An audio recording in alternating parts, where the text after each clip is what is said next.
मांग की लोच को प्रभावित करने वाले तत्व या निर्धारित तत्व। मांग की लोच का अर्थ, श्रेणियाँ, मापने की विधियाँ जानने के बाद में अब हम ये देखना चाहेंगे कि मांग की जो लोच है उसको कौन कौन से तत्व प्रभावित करते हैं। सबसे पहला जो हमारा तत्व है मांग की लोच को प्रभावित करने वाला, वो है वस्तु की प्रकृति।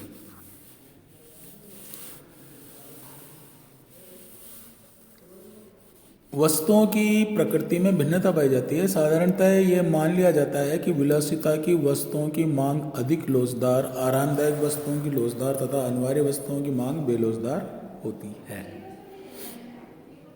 दूसरा है वस्तु के विभिन्न उपयोग। अनेक उपयोग वाली वस्तु की मांग लोचदार होती है क्योंकि कीमत बढ़ने पर उस वस्तु की मांग सभी उपयोगों में कम हो जाने के कारण कुल मांग काफ़ी कम हो जाती है। इसी प्रकार कीमत के घटने पर अनेक उपयोगों में मांग के बढ़ने से कुल उपयोग में काफ़ी वृद्धि हो जाती है। तीसरा है स्थानापन्न वस्तुएं।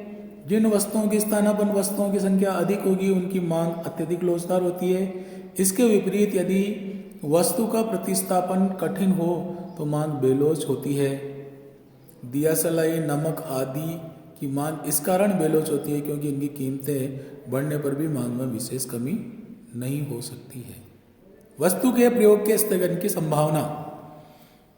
जिन वस्तुओं के प्रयोग को स्थगित कर सकने की संभावना जितनी अधिक होगी उनकी मांग की लोच भी उतनी ही अधिक होगी क्योंकि कीमत बढ़ने पर उनके प्रयोग को स्थगित किए जाने से एकदम मांग घट जाएगी। इसके विपरीत अगर वस्तु के उपयोग को स्थगित किए जाने की संभावना बहुत कम हो, अर्थात उपभोग करना आवश्यक ही हो, तो कीमत बढ़ने पर भी उसका उपभोग करना ही होगा, अतः मांग बेलोचदार होगी। उपभोक्ता का आय स्तर। धनी उपभोक्ताओं के लिए मांग की लोच बेलोच होती है क्योंकि कीमत परिवर्तन पर वे बहुत कम ध्यान देते हैं, जबकि निर्धन उपभोक्ताओं की मांग अधिकांश वस्तुओं के लिए प्राय अत्यधिक लोचदार होती है। अन्य बातों के समान रहने पर ज्यों-ज्यों आय स्तर बढ़ता जाता है मांग की लोच घटती जाती है और ज्यों-ज्यों आय स्तर घटता जाता है मांग की लोच बढ़ती जाती है। कीमत स्तर, प्राइस रेंज। ऊंचे कीमत स्तरों पर वस्तु की मांग की लोच अधिक, सामान्य कीमत स्तर पर इकाई के बराबर तथा बहुत ही नीचे कीमत स्तरों पर मांग की लोच कम होती है।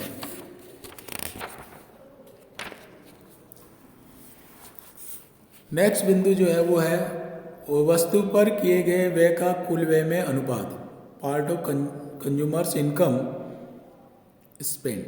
यदि किसी वस्तु पर उपभोक्ता अपने व्यय का बहुत थोड़ा अंश व्यय करता है तो उस वस्तु की मांग बेलोच होती है। सुई, डोरा, बटन इत्यादि पर उपभोक्ता अपनी आय का इतना थोड़ा भाग व्यय करता है कि उसकी कीमतों का परिवर्तन उपभोक्ता की मांग को किसी भी प्रकार प्रभावित नहीं करता है। इसके विपरीत अगर एक परिवार 2000 रुपये मासिक आय में 200 रुपये देसी घी पर व्यय करता है तो देसी घी की कीमतों में वृद्धि के कारण उसकी मांग कम हो जाएगी। समय। अल्पकाल में अधिकांश वस्तुओं की मांग बेलोच होती है क्योंकि उपभोक्ताओं के लिए उसके उपभोग संरचना क्रम में मूल्यों की अनुरूप समायोजन करना संभव नहीं होता, परंतु दीर्घकाल में मूल्यों के अनुरूप उपभोग संरचना में परिवर्तन संभव होने के कारण मांग अधिक लोचदार होती है। उपभोक्ता की आदतें।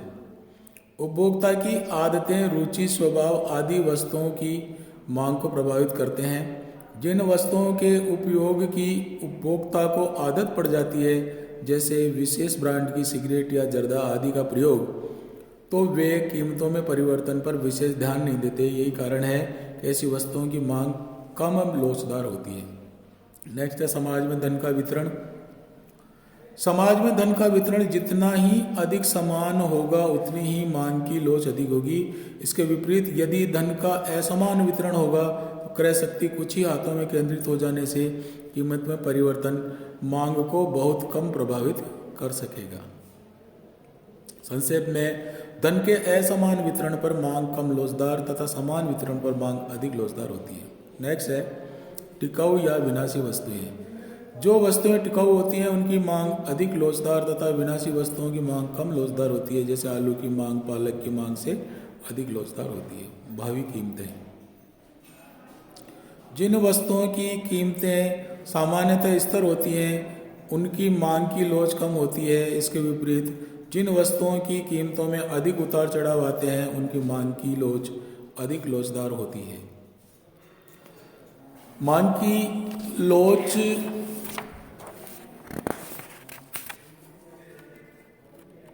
के प्रभावित करने वाले तत्वों के बाद में अब जो प्रश्न उत्पन्न होता है वो है मांग की लोच के विचार का महत्व। Significance of concept of elasticity of demand. मांग की लोच की अवधारणा का अर्थशास्त्र में केवल सैद्धांतिक महत्व ही नहीं बल्कि व्यवहारिक महत्व भी है। आर्थिक विश्लेषण में मांग की लोच की अवधारणा एक महत्वपूर्ण उपकरण सिद्ध हुई है। मांग की लोच का व्यवहारिक दृष्टिकोण से महत्व निम्नलिखित विवेचन में स्पष्ट किया गया है। मूल्य सिद्धांत में महत्व। In the theory of value, मूल्य सिद्धांत में मांग की लोच का महत्व अग्रलिखित निर्णयों में अत्यधिक महत्वपूर्ण है। फर्म की साम्य दशाओं का निर्धारण। मांग की लोच का सिद्धांत किसी फर्म की साम्य की दशाओं के निर्धारण में सहायक होता है। एक फर्म साम्य की दशा में तब होगी जब MR equal to marginal revenue बराबर मार्जिनल कॉस्ट होगी। और दूसरा है एकाधिकारी मूल्य निर्धारण। एक एकाधिकारी उत्पाद का उद्देश्य अधिकतम कुल लाभ प्राप्त करना होता है। इसके लिए वह बाजार में बेलोच मांग की स्थिति में कीमत अपेक्षाकृत ऊंची रख सकता है क्योंकि ऐसा करने से उसकी बिक्री पर विशेष प्रतिकूल प्रभाव नहीं पड़ता। लोचदार मांग की स्थिति में कीमत बढ़ा देने से मांग पर प्रतिकूल प्रभाव पड़ता है। अतः मांग की लोच के अनुसार ही कीमत निर्धारण करेगा ताकि अत्यधिक लाभ प्राप्त कर सके। एकाधिकारी विभेद मूल्य।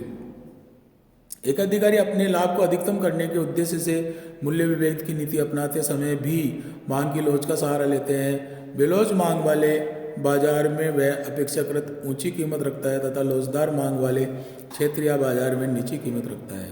इसी तरह से संयुक्त पूर्ति निर्धारण।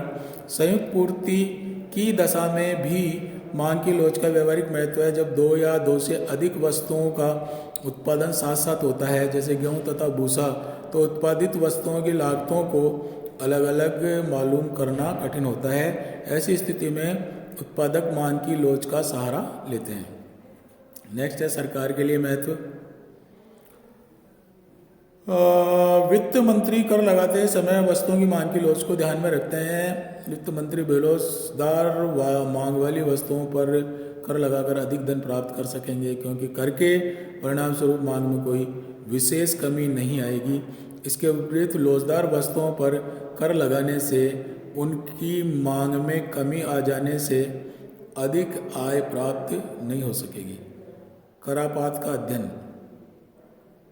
करापात के अध्ययन में भी मांग की लोच का प्रभाव होता है। यदि मांग बेलोच है तो कर भार उत्पादकों के द्वारा उपभोक्ताओं पर हस्तांतरित किया जा सकता है। लोचदार मांग वाली वस्तुओं पर कर भार का उत्पादकों को ही वहन करना पड़ता है। विनिमय निर्धारण। किसी देश की सरकार को अपनी मुद्रा चलन की उचित विनिमय दर निर्धारण में मांग की लोच के विचार से सहायता मिलती है। यदि सरकार देश की विपरीत भुगतान की बाकी को सुधारने के लिए मुद्रा चलन का अवमूल्यन करना चाहती है तो उसे देश के आयातों तथा निर्यातों के मांग की लोच को ध्यान में रखना पड़ेगा।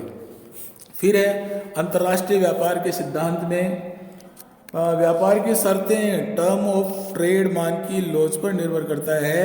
यदि एक देश के निर्यातों की मांग बेलोच है और उसके आयातों की मांग लोचदार है तो व्यापार की शर्तें उस देश के अनुकूल होंगी। इसके विपरीत यदि निर्यातों की मांग लोचदार है आयातों की मांग बेलोच है तो व्यापार की शर्तों में प्रतिकूल होने की प्रवृत्ति होगी।